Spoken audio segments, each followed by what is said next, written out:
सो hey guys तमे माने केनता अछो आई होप भल थिबो आ मुई भी भल अछि। तो गाइस इटा मुर्दार बिहाघर थिला आ बिहा सरला आज मड़ुआ झरा है। तो देखो केना करसुन जे आमे इटा महुल डाल के उहले का जेने में आ जेन बेदी बनाई से माट के पकासन। तो इटा पको थिले तार बाद आमे बन के गोधे नेसु।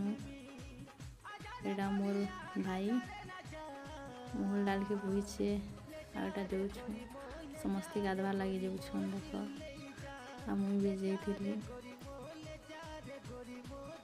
एटा मोर नानी माने एटा मोर संगात बेरा एटा मोर न्यू भाभी दीदी माने एटा दादा आ बहुत भल लगला बिहा। तुम्हारा केनता कर कमेंट से जरूर कहो।